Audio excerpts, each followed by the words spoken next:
महाराजों के चातुर्मास होते हैं और कई जगह नहीं भी हो पाते हैं, तो क्या कि उस धरती का क्या ऐसा पुण्य होता है या श्रावकों का पुण्य होता है कि महाराजों के चातुर्मास होते हैं? तो सौभाग्य होता है। अब हमारा तो कुछ अता पता नहीं था किशनगढ़ का, किशनगढ़ आने का भी कोई मानस नहीं था, क्योंकि अगर वो आगे की प्रतिष्ठाओं के निमित्त से निकलते चले जाते तो निकलते, एक दिन का भी नहीं था। लेकिन वो ऐसा कुछ योग बना कि आगे के पंचकल्याणक को विराम दिया और इस तरफ मुड़ गए। अजमेर में भी थोड़ा समय हुआ, उसके बाद किशनगढ़ ग्रीष्म काल का समय दे दिया और पहले ही दिन अशोक जी पाटनी और समाज ने चतुर्मास का आग्रह कर दिया। तो कहीं ना कहीं जीवों का पुण्य तो होता है, पहले पुरखे बुजुर्ग आचार्यों की सेवा की, मुनि संघों की सेवा की, बड़े बुजुर्गों का अपना पुण्य, और इस सब के पुण्य मिल करके साधु संतों के चतुर्मास कराने में निमित्त बन जाते हैं निश्चित रूप से। और जहाँ नहीं हो पाते हैं वहाँ के जीवों को भी अपना पुण्य गाढ़ा करना चाहिए, बार बार कोशिश करना चाहिए। हम तो एक बार सोच लिए थे कि भाई एक बार ही निवेदन हुआ है, कोई बात नहीं, अपन धीरे से पतली गली से निकल जाएंगे, लेकिन फिर सभी का बहुत भाव बन गया। फिर जब सबके भाव बनते हैं तो अपने भाव भी बन जाते हैं।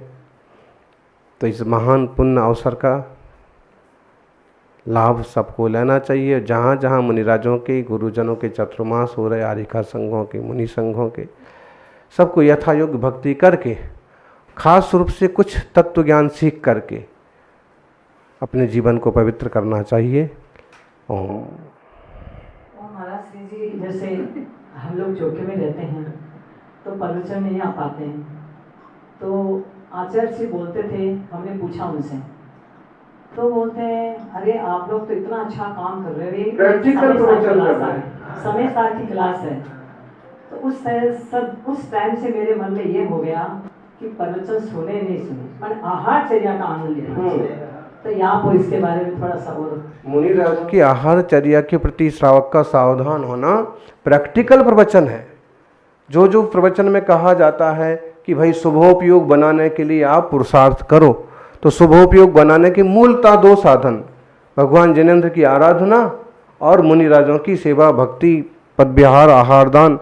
तो उसने दूसरा वाला साधन अपना लिया। मान लो कुछ श्रावक तो ऐसे भी मिलते हैं कि वो अभिषेक और पूजा को एक बार गौण कर देते हैं और मुनि सेवा को मुख्य कर देते हैं। उन्हें अंदाज है कि शहर में हम थोड़े ही लोग हैं करने वाले, तो वो मुनि सेवा को मुख्य कर देते हैं। तो समझ लीजिए कि ये भी प्रैक्टिकल प्रवचन का प्रैक्टिकल हो गया आपका, जो सुना था उसे आप कर रहे हैं। तो आचार्य श्री सही कहते थे कि श्रावक श्राविका जो आहार दान आदि की तैयारी कर रहे हैं, वे समय सार का स्वाध्याय कर रहे हैं, साक्षात मोक्ष मार्ग की तैयारी कर रहे हैं। मोक्ष मार्ग पर चलने वाले मुनिराजों की अनुमोदना के लिए वो तत्पर हैं। आहार के बिना रत्नत्रय नहीं चलता है, रत्नत्रय के बिना मोक्ष मार्ग नहीं बनता है।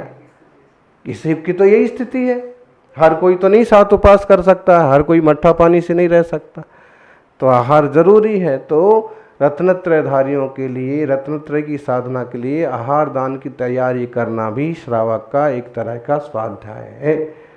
प्रवचन सुनना है तो सभी श्रावकों को ऐसे कुटस्थ नहीं बन करके कि पहले तो हम यही करेंगे, पूजा ही करना जरूरी है, पूजा छोटी कर लो और मुनियों की सेवा की ज़्यादा ज़रूरत है तो वो तैयारी ज़्यादा कर लो, ऐसे करना चाहिए।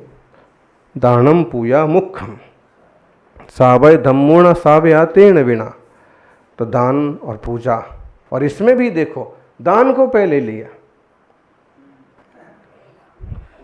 तो एक आवश्यक है वहाँ इस काल में तप त्याग को धारण करने वाले तपस्वियों की सेवा में प्रैक्टिकल करने में लोग उदासीन हो जाते हैं। कुछ लोग मुनिराजों की चतुर्मास करने से इसलिए घबराते हैं, कौन आहार बनाएगा, कौन आहार देगा, कौन कुएं का पानी लाएगा, कौन प्राशुक जल तैयार करेगा, कौन इतनी वस्तु एकत्रित करेगा। और जिसे ये करना आ गया, समझ लो वो मोक्ष मार्ग पर चलने वालों का अनुमोदक बन गया। ओम। महाराज श्री जी कल ने परसों आचार्य श्री जी का 57वां दीक्षा दिवस, तो हमारी भावना है कि आपके सानिध्य में थोड़ा हो जाए, तो क्योंकि वो तो है नहीं अब, होना चाहिए ना, हम सब मनाएं। हाँ सब मनाएंगे, ऐसी भावना है आपके सानिध्य में। बिल्कुल अच्छे से मनाएंगे, मनाना चाहिए।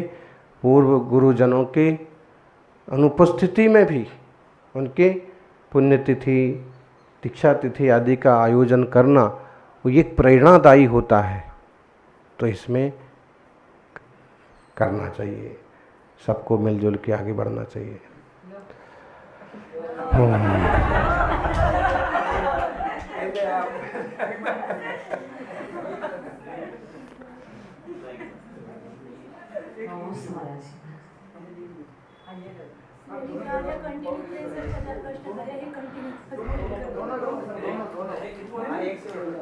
दो रहेंगे ना तो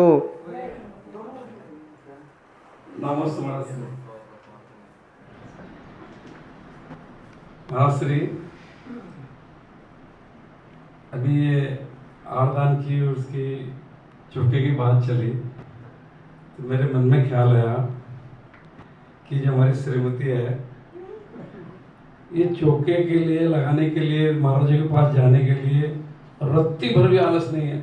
कहाँ कर्नाटक, कहाँ महाराष्ट्र, कहाँ मध्य प्रदेश, कोई छोटे छोटे गांव में कोई रहने की जगह नहीं, कहाँ बनाएगी क्या। मैं हमेशा कहता रहता हूँ कोई व्यवस्था वहाँ होगी नहीं होगी तो क्या जा रही है, सब हो जाएगी, सब हो जाएगी सारे। और गाड़ी से जाके इतनी दूर जाके एक रत्ती भर भी आलस नहीं है महाराज से। तो उसने ऐसा कौन सा पुण्य किया जिसके ऐसे भाव हो रहे हैं, और मैंने ऐसा कौन सा पुण्य किया जैसी पत्नी भी।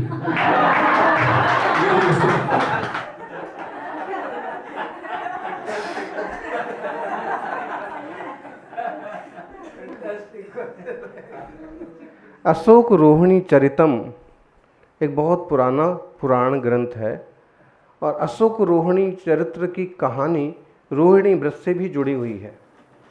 वो दोनों प्राणी भवांतर में रोहिणी व्रत करते हैं, मुनिराजों की तप की व्रत की अनुमोदना करते हैं, और उसका परिणाम ये होता है कि अशोक को कभी शोक नहीं होता है और रोहिणी को कभी रोना नहीं पड़ता है, और दोनों धर्म ध्यान करते करते और अंततः मोक्ष मार्ग तक पहुँचते हैं, मोक्ष प्राप्त करते हैं।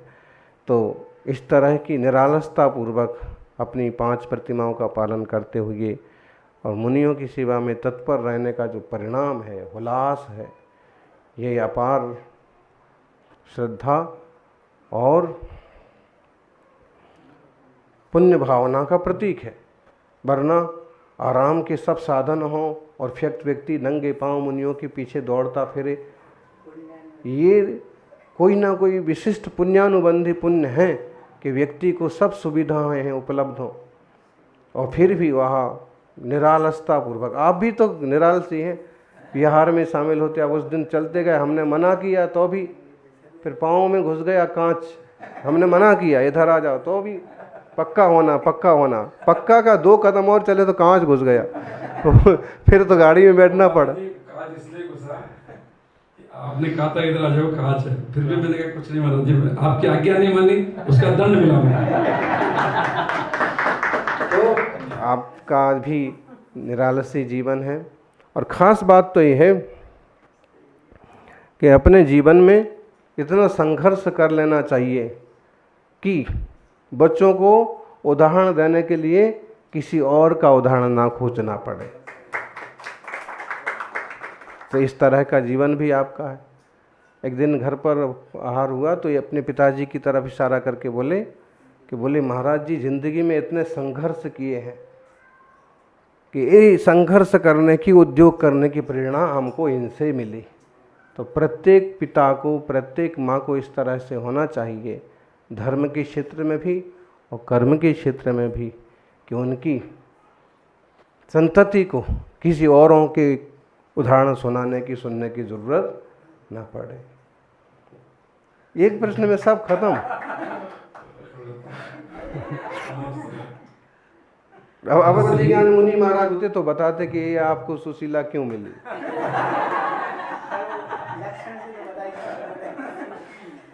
तो हाँ, तो जिसको कुछ आता ही नहीं हो, उसको जब कुछ नहीं आता है उसको शंका क्या होगी? तो कुछ आता ही नहीं है, जिसको आता है उसको होती है शंका, मुझे तो कुछ आता ही नहीं है तो शंका कैसे हमारा Shri more study more confusion. हमारा श्री भी एक शंका है कि अभी अपन रसोई में और जहाँ मन महाराज का आहार होता है वहाँ चंदवा लगाने की प्रथा है।